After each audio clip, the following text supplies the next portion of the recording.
साथ में बीसी शर्मा जी, राष्ट्रीय महामंत्री यूआरएमयू।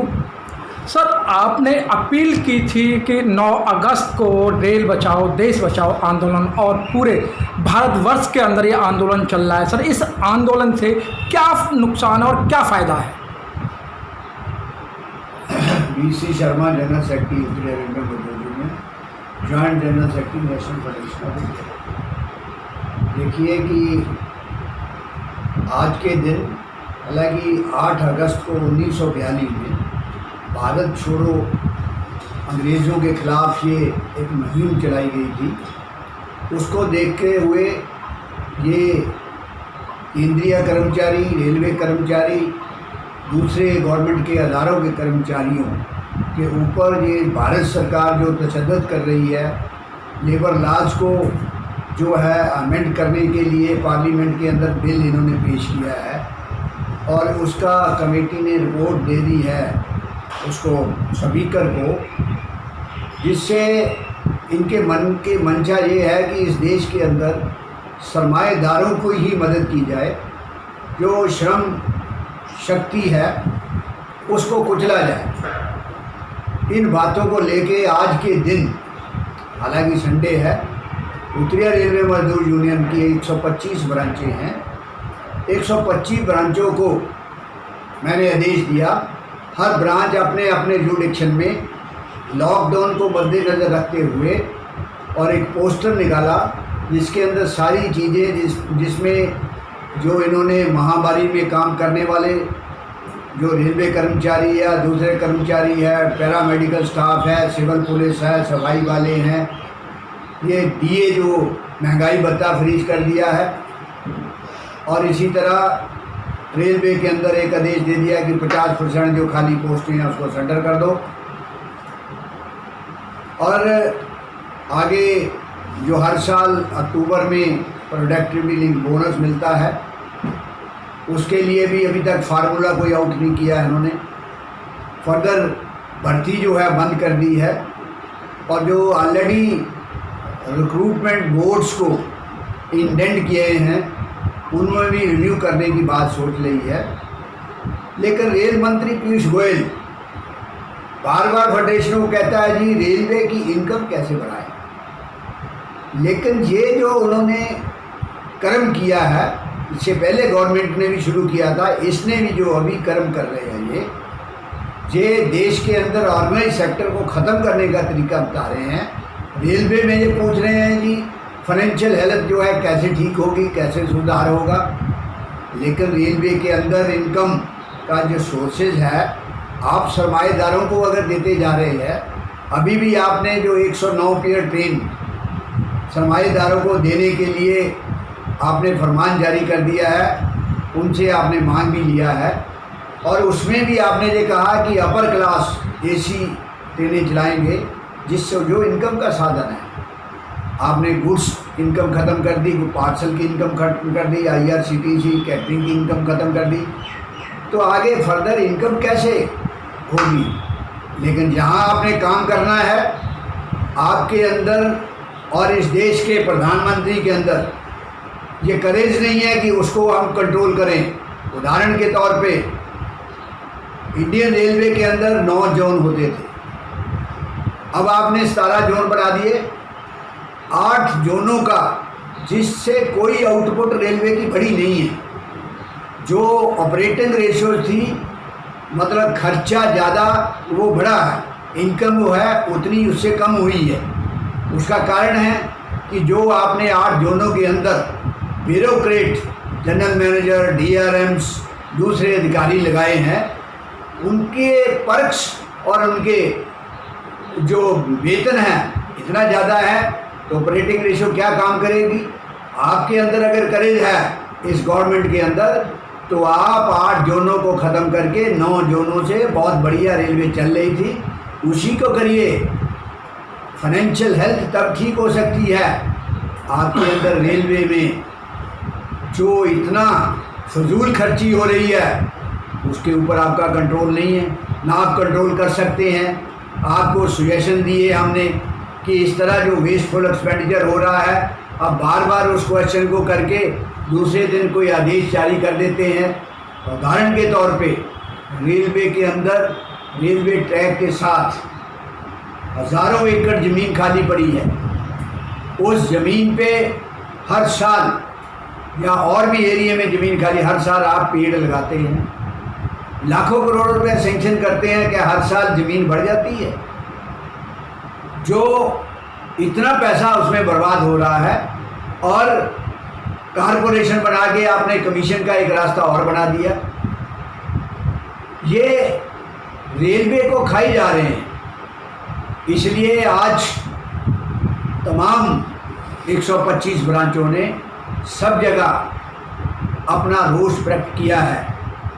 उसके बाद सेकंड इनिंग में जब भी ये लॉकडाउन ख़त्म होगा तो रेलवे कर्मचारी जो है, तमाम जितने, चाहे रेल मंत्री है चाहे एमपी है, सबका हम सब जगह घेराव करेंगे और उनको घर से निकलने नहीं देंगे। ये आज के प्रोग्राम के अंदर सब ने इस रिस्क लेते हुए, डिस्टेंस मेंटेन करते हुए, बनारस से में जो है, प्रतापगढ़ के अंदर, रायबरेली के अंदर, सुल्तानपुर के अंदर, जौनपुर के अंदर, लखनऊ के अंदर और इसी तरह मुरादाबाद डिवीज़न में भी हर जगह प्रॉपर, मुरादाबाद में, शाहजहाँपुर में, रोजा में, हरिद्वार के अंदर, देहरादून के अंदर और लक्सर के अंदर, सब जगह वहाँ ये उन्होंने किया। इसी तरह फिरोजपुर डिवीज़न में जो है, अमृतसर में किया, जलंधर में किया, लुधियाना में किया,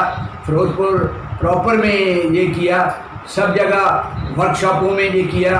और लखनऊ की वर्कशॉप हो, अमृतसर की वर्कशॉप हो, जगाधरी की वर्कशॉप हो, सब जगह ये प्रोग्राम जो मैंने दिया है उसको जो है वो कर रहे हैं। कंस्ट्रक्शन के अंदर हेडक्वार्टर डिवीज़न कर रहा है।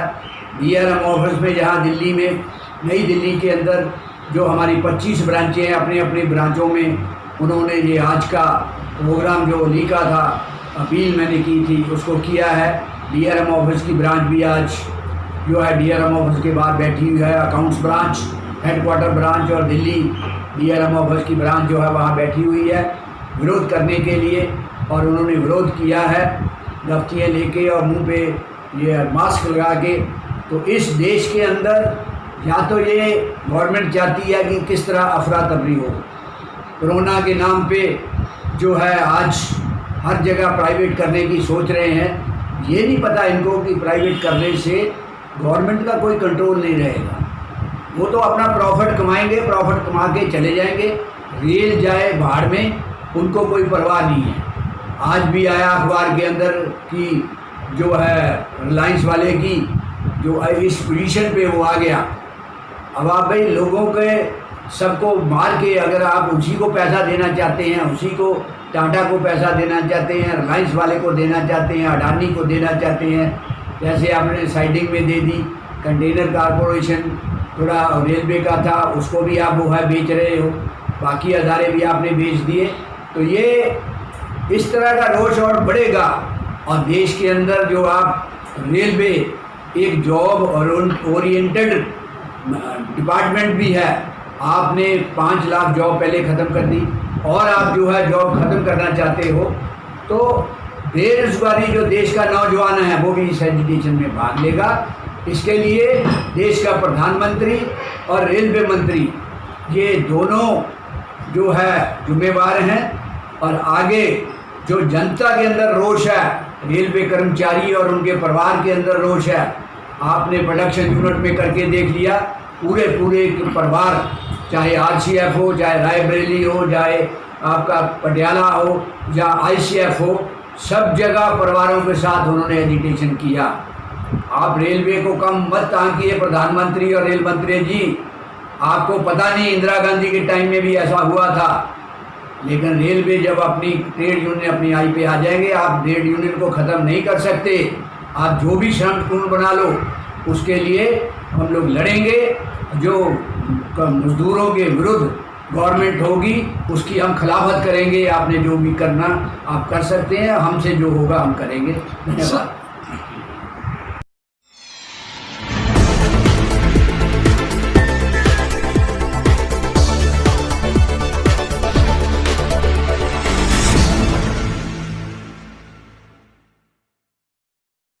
सर, जिस तरीके से आज आपने इतना बड़ा आंदोलन किया है, क्या लगता नहीं है कि ये ट्रेड यूनियनों ने बहुत लेट ये सफ़र किया है?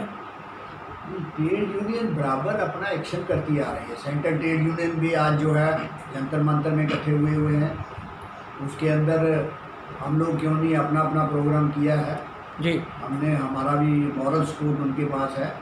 लेकिन सर आप के अंदर ये हमने एक नारा दिया है प्रधानमंत्री और रेल मंत्री जी को कि निजीकरण भगाओ, रेलवे को बचाओ और युवाओं का भविष्य उसको उज्जवल करो। ये हमारा आज नारा है और इस नारे को लेके हम आगे बढ़ेंगे। और ट्रेड यूनियन अपने एक्शन से तरीके से हम करते हैं, तरीके से करेंगे। उसके बाद अगर हमें ऐसा सीरियस स्टेप लेना पड़ा रेल रोकने का, उसको भी रोकेंगे। आज आपने कोरोना के नाम पे जो रेलें बंद की है, देश को इसमें रेलवे विभाग को करोड़ों रुपए का नुकसान हुआ है, जिसकी जिम्मेवारी आपके ऊपर है। ये ट्रेनें अगर चलती, जनता के अंदर भी इतनी अफरा तफरी नहीं होती, क्योंकि ये जो ट्रांसपोर्ट सिस्टम है इसका कोई कंपैरिजन नहीं है। जो है रोड का हो चाहे एयर का हो, रेल मंत्री से बातें हुई और आपने पहले भी कहा था कि वे हमें आश्वासन दिया गया है कि रेल का निजीकरण नहीं होगा। उसके बावजूद ये आप अब बता रहे हैं कि मतलब एक प्रपोजल आ चुका है और ये निजीकरण हाथों में देने के लिए तैयार हैं। आज भी उन्होंने ये कहा, कल NFIR के जनरल सेक्रेटरी से इन्होंने वीडियो कॉन्फ्रेंस में डिस्कशन किया इसी बातों को लेके। वो कह रहे हैं कि हम 5% ये कर रहे हैं, वेयर ऑलरेडी वो कर रहे हैं। और उसके अंदर जो है ये बात करते हैं, इन्होंने दोनों फेडरेशनों को JCM में ये एश्योर किया था कि इसी काम को करने से पहले हम डिस्कशन करेंगे, उसका क्या बेनिफिट है, क्या नुकसान है। लेकिन डिस्कशन ना करते हुए जो उनके एडवाइज़र हैं, खासकर जो नीति आयोग में बैठे हैं, जिनको ABCD रेलवे के बारे में पता नहीं है कि रेलवे कैसे चलती है।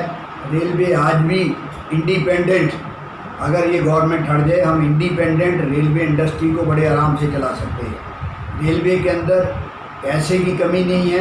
रेलवे में जो योजनाएं हैं, जो ब्यूरोक्रेट्स हैं, योजनाएं जो है उसको जो बनाते हैं, इनको मिसगाइड करते हैं, उसको कंट्रोल करने की ज़रूरत है। जो रेलवे के अंदर फालतू खर्चा हो रहा है, वेस्टफुल एक्सपेंडिचर हो रहा है, उसको कंट्रोल करने की ज़रूरत है। जो रेलवे में इनकम के साधन हैं वो रिस्टोर करने की ज़रूरत है, ताकि रेलवे अपना वेतन, अपना खर्चा और देश को भी फाइनेंशियली उसका जो है लाभ दे सके। लेकिन सर, रेल मंत्री और माननीय प्रधानमंत्री जो अपनी भाषा का इस्तेमाल करते हैं, चाहे पार्लियामेंट के अंदर चाहे रोडों पर, लेकिन उस पर अमली जामा नहीं पहनाया जाता है।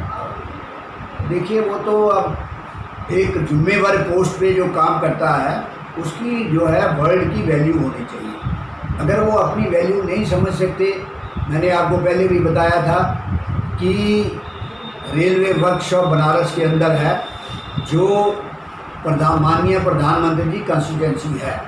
वहाँ जनता जब ये प्रचार करने गए थे, उन्होंने जो अनाउंस किया कि ये कुछ लोग गुमराह कर रहे हैं, रेलवे का निजीकरण कभी नहीं होगा जी। रेल मंत्री पीयूष गोयल ने पार्लियामेंट के अंदर यही बात कही, लेकिन वो फिर दोबारा कर रहे हैं। अरे भाई, आप बताओ, निजीकरण करने से आप जो है क्या रेलवे को दे सकते हो? जनता को क्या मिल सकता है? क्या जो निजीकरण से जनता को कोई रिलीफ मिलेगा? क्या जो आज कंसेशन रेलवे में देती है वो मिलेंगे? क्या किराया कम लेके जो यात्रा कराते हैं वो देंगे? नहीं दे सकते हैं। ये मैंने पहले भी आपको बताया था, फिर बता रहा हूँ, फॉरेन की पुरानी पॉलिसी को ये पिकअप कर रहे हैं, जो लैप्स हो चुकी है। और ये जो सक्सेस नहीं होंगे, ये रेलवे को पूरी तरह बर्बाद करने पे तुले हुए हैं और रेलवे का विष खराब करने के लिए तुले हुए हैं, जिसके लिए हम जो है संघर्षरत हैं। आगे भी सीरियस एक्शन वेजिटेशन करके जो है इसको हम 2023 के अंदर नई गाड़ियाँ प्राइवेट से हम चलने नहीं देंगे। Thank you sir, thank you. Press the bell icon on the YouTube app and never miss another update.